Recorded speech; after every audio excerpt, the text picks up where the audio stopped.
ট্রাম্পকে টেক্কা দিতে নতুন রাজনৈতিক দল আনছেন ইলন মাস্ক।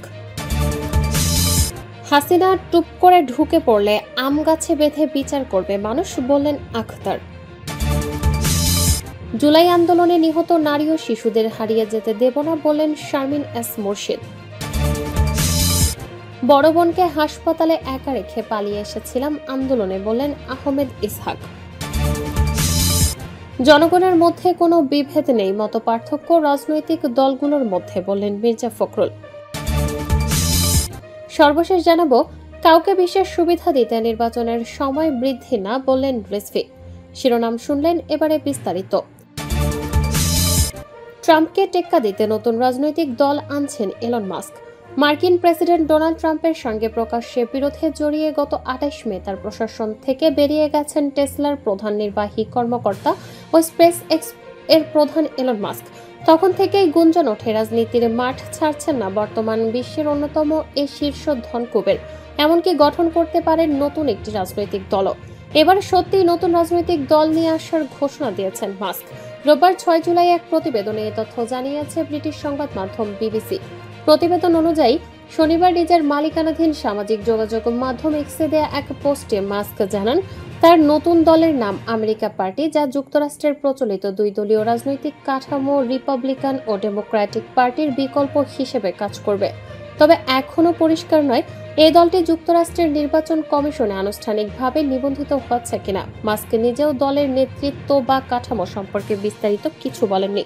তিনি বলেছেন, আমরা আসলে একদলীয় শাসনের মধ্যেই বাস করছি, যেখানে অপচয় আর দুর্নীতির মধ্য দিয়ে দেশকে দেউলিয়া করে দেওয়া হচ্ছে। আজ আমেরিকা পার্টি গঠিত হলো আপনাদের স্বাধীনতা ফিরিয়ে দেওয়ার লক্ষ্যে। হাসিনা টুপ করে ঢুকে পড়লে আম গাছে বেঁধে বিচার করবে মানুষ, বললেন আখতার। জাতীয় নাগরিক পার্টির সদস্য সচিব আখতার হোসেন বলেছেন, শেখ হাসিনা মাঝে মাঝে টুপ করে ঢুকে পড়তে চায়। চাঁপাইনবাবগঞ্জের মানুষ বলে, শেখ হাসিনা বাংলাদেশে ঢুকুক, তাকে ধরে আম গাছের সঙ্গে বেঁধে গণহত্যার বিচার করা হবে। রোববার ৬ জুলাই দুপুরে নবাবগঞ্জ সরকারি কলেজ চত্বরে আয়োজিত দেশব্যাপী জুলাই পদযাত্রার পথসভায় এসব কথা বলেন তিনি। আখতার হোসেন বলেন, বাংলাদেশের মানুষের ওপর দীর্ঘ সময় ধরে আওয়ামী লীগ স্বৈরাচার নির্মম নির্যাতন করেছে। সেই নির্যাতনকে প্রশ্রয় দিয়ে দিল্লির সরকার সীমান্তবর্তী জেলাগুলোতে, এমনকি চাঁপাইনবাবগঞ্জেও সীমান্তে মানুষদের গুলি করে হত্যা করেছে। তিনি আরো বলেন, দিল্লি না ঢাকায় স্লোগানটি সবচেয়ে বেশি ধারণ করে চাঁপাইনবাবগঞ্জের মানুষ। এ এলাকার মানুষ এতটা সাহসী, বিএসএফ বন্দুক নিয়ে বাংলাদেশে ঢুকছে, আপনারা কাস্তে নিয়ে ওদেরকে তাড়িয়ে দিয়েছেন। বাংলাদেশের মানুষ নিজেদের মর্যাদা ও ঐতিহ্য নিয়ে বসবাস করবে, এতে ওই ভারত, আমেরিকা ও চীনকেও আঙুল তুলে কথা বলার সাহস করবে না। আখতার হোসেন বলেন, চাঁপাইনবাবগঞ্জের মানুষ আঞ্চলিক বৈষম্যের শিকার। আপনারা দীর্ঘদিন ধরে আঞ্চলিক বৈষম্যের শিকার হয়ে এসেছেন, রাজনৈতিক বৈষম্যের শিকার হয়ে এসেছেন, কিন্তু নতুন বাংলাদেশে আমরা আর কোনো রাজনৈতিক বৈষম্য দেখতে চাই না। জুলাই আন্দোলনে নিহত নারী ও শিশুদের হারিয়ে যেতে দেব না, বললেন শারমিন এস মুর্শিদ। জুলাই আন্দোলনে যেসব নারী ও শিশু নিহত হচ্ছে তাদের হারিয়ে যেতে দেব না, তাদের নিয়ে সংকলন করা হবে বলে জানিয়েছেন অন্তর্বর্তী সরকারের সমাজ কল্যাণ এবং মহিলা ও শিশু বিষয়ক মন্ত্রণালয়ের উপদেষ্টা শারমিন এস মুর্শিদ। রোববার ৬ জুলাই নারায়ণগঞ্জের সদর এলাকার নয়মাটিতে গুলিতে নিহত শিশু রিয়া গোপ ও সিদ্ধিরগঞ্জের মিজমিজি এলাকায় বাসায় গুলিবিদ্ধ হয়ে নিহত গৃহবধূ সুমাইয়ার পরিবারের সাথে সাক্ষাৎ শেষে একথা বলেন তিনি। এ সময় শারমিন এস মুর্শিদ বলেন, যারা শহীদ হয়েছে তাদের পূর্ণ হক ঠিকমতো পায়, সেটা নিয়ে নারায়ণগঞ্জের ডিসি কাজ করছে। মন্ত্রণালয়ের অধীনে যতটুকু শক্তি আছে, রিসোর্স আছে, সেগুলো কাজে লাগিয়ে শহীদ মেয়েটির পরিবারের জন্য কিছু করতে পারি, তাদের পরিবারের পাশে থেকে একটু এগিয়ে দিতে পারি, সেটি নিয়ে কাজ করছি। এ সময় তার সাথে উপস্থিত ছিলেন নারায়ণগঞ্জের জেলা প্রশাসক জাহিদুল ইসলাম মিয়া, নারায়ণগঞ্জের অতিরিক্ত পুলিশ সুপার তারেক আল মেহেদি, বৈষম্য বিরোধী ছাত্র আন্দোলনের নারায়ণগঞ্জ জেলার আহ্বায়ক নীরব রায়হান সহ অন্যান্য নেতারা। বড় বোনকে হাসপাতালে একা রেখে পালিয়ে এসেছিলাম আন্দোলনে, বললেন আহমেদ ইসহাক। গণ অভ্যুত্থান বাংলাদেশের ইতিহাসে এক গুরুত্বপূর্ণ অধ্যায়। দলমত নির্বিশেষে বাংলাদেশের প্রতিটি নাগরিক এই অভ্যুত্থানের প্রক্রিয়ায় যুক্ত হয়েছেন। মুক্তিকামী সকল রাজনৈতিক শক্তি ছিল এই অভ্যুত্থানের অন্যতম অংশীদার। রাষ্ট্র সংস্কার ছাত্র আন্দোলনের সভাপতি আহমেদ ইসহাকও ছিলেন তাদের একজন। আহমেদ ইসহাকের জন্ম ২০০০ সালের ২২ এপ্রিল কুমিল্লা সদর দক্ষিণ উপজেলার দয়াপুর গ্রামে। তিনি আরবি সাহিত্যে স্নাতক ডিগ্রি পাশ করেছেন। ২০১৮ সালে রাজনৈতিক পথ চলা শুরু। পরবর্তীতে তিনি রাষ্ট্র সংস্কার ছাত্র আন্দোলনের প্রতিষ্ঠাতা প্রধান সমন্বয়ক এবং কেন্দ্রীয় সভাপতির দায়িত্ব পালন করেন। এছাড়া ফ্যাসিবাদ বিরোধী আন্দোলনে 16 ছাত্র সংগঠনের সমন্বয়ে গঠিত ফ্যাসিবাদ বিরোধী ছাত্র ঐক্য ডানপন্থী ছাত্র সংগঠনগুলোর জোট সর্বদলীয় ছাত্র ঐক্যের সমন্বয় পরিষদের সদস্য হিসেবে দায়িত্ব পালন করেন। জুলাই গণ অভ্যুত্থানেও সম্মুখ সারির যোদ্ধা হিসেবে ভূমিকা রাখেন তিনি। বর্তমানে জাতীয় যুব শক্তি এনসিপির কেন্দ্রীয় সংগঠক হিসেবে কাজ করেছেন। জনগণের মধ্যে কোনো বিভেদ নেই, মতপার্থক্য রাজনৈতিক দলগুলোর মধ্যে, বলেন মির্জা ফখরুল।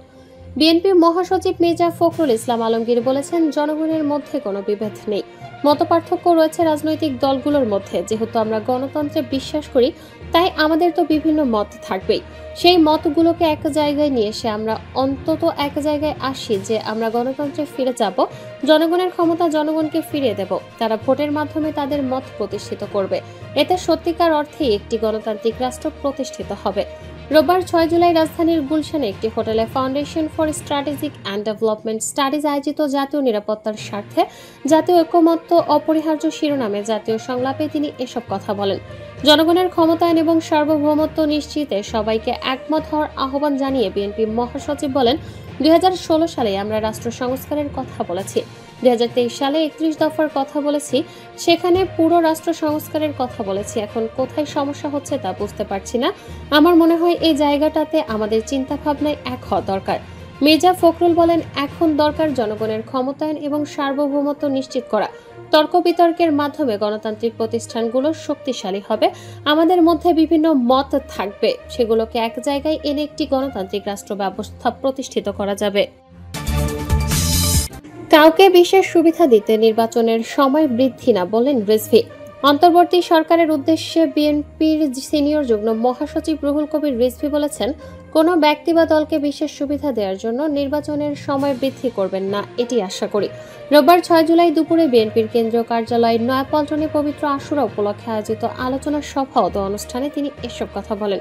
এ সময় জামাতের উদ্দেশ্যে রুহুল কবির রিজভী বলেন, একদিকে নির্বাচন পেছানোর কথা বলছে, আবার অন্যদিকে প্রার্থীদের মনোনয়ন দিচ্ছে। এটা হচ্ছে দ্বিচারিতা। পত্রিকা খুললেই দেখা যায় বিভিন্ন সংসদীয় আসনে জামায়াতের অমুক নেতাকে মনোনয়ন দেওয়া হয়েছে। এমনভাবে 33 থেকে 34টির বেশি আসনের ব্যক্তিদের মনোনয়ন দেওয়া হয়েছে। তিনি বলেন, যুগ যুগ ধরে জামায়াত জনগণের মনোভাব বুঝতে চায়নি। যদি বুঝতে চাইতো তাহলে 71-এর বিরোধিতা করতো না। 1986 সালে শেখ হাসিনার সঙ্গে গিয়ে জেনারেল হুসেইন মোহাম্মদ এরশাদের নির্বাচনে অংশ নিত না। গণতন্ত্রে জনগণের যে মূল্য আছে তারা সেটা পাত্তা দিতে চায় না। নিজেদের রাজনৈতিক ফায়দা লুটতে গিয়ে বারবার ক্ষতির সম্মুখীন হয়েছে। এমনকি বর্তমানে মানুষের পালস বুঝতে না পেরে নির্বাচন পেছানোরও পায়তারা করছে। কারবালার ইতিহাসের সঙ্গে রাজনৈতিক প্রসঙ্গ টেনে তিনি বলেন, এই যুদ্ধ ছিল ন্যায় আর অন্যায়ের এক সংঘর্ষ। একদিকে ন্যায়ের পক্ষে ইমাম হুসাইন রাদিয়াল্লাহ এর বাহিনী আর অন্যদিকে অন্যায়ের পক্ষে ইয়াজিদের বাহিনী। এই লড়াই ছিল একদিকে গণতন্ত্রের পক্ষের শক্তি, আরেকদিকে স্বৈরাচারের শক্তি।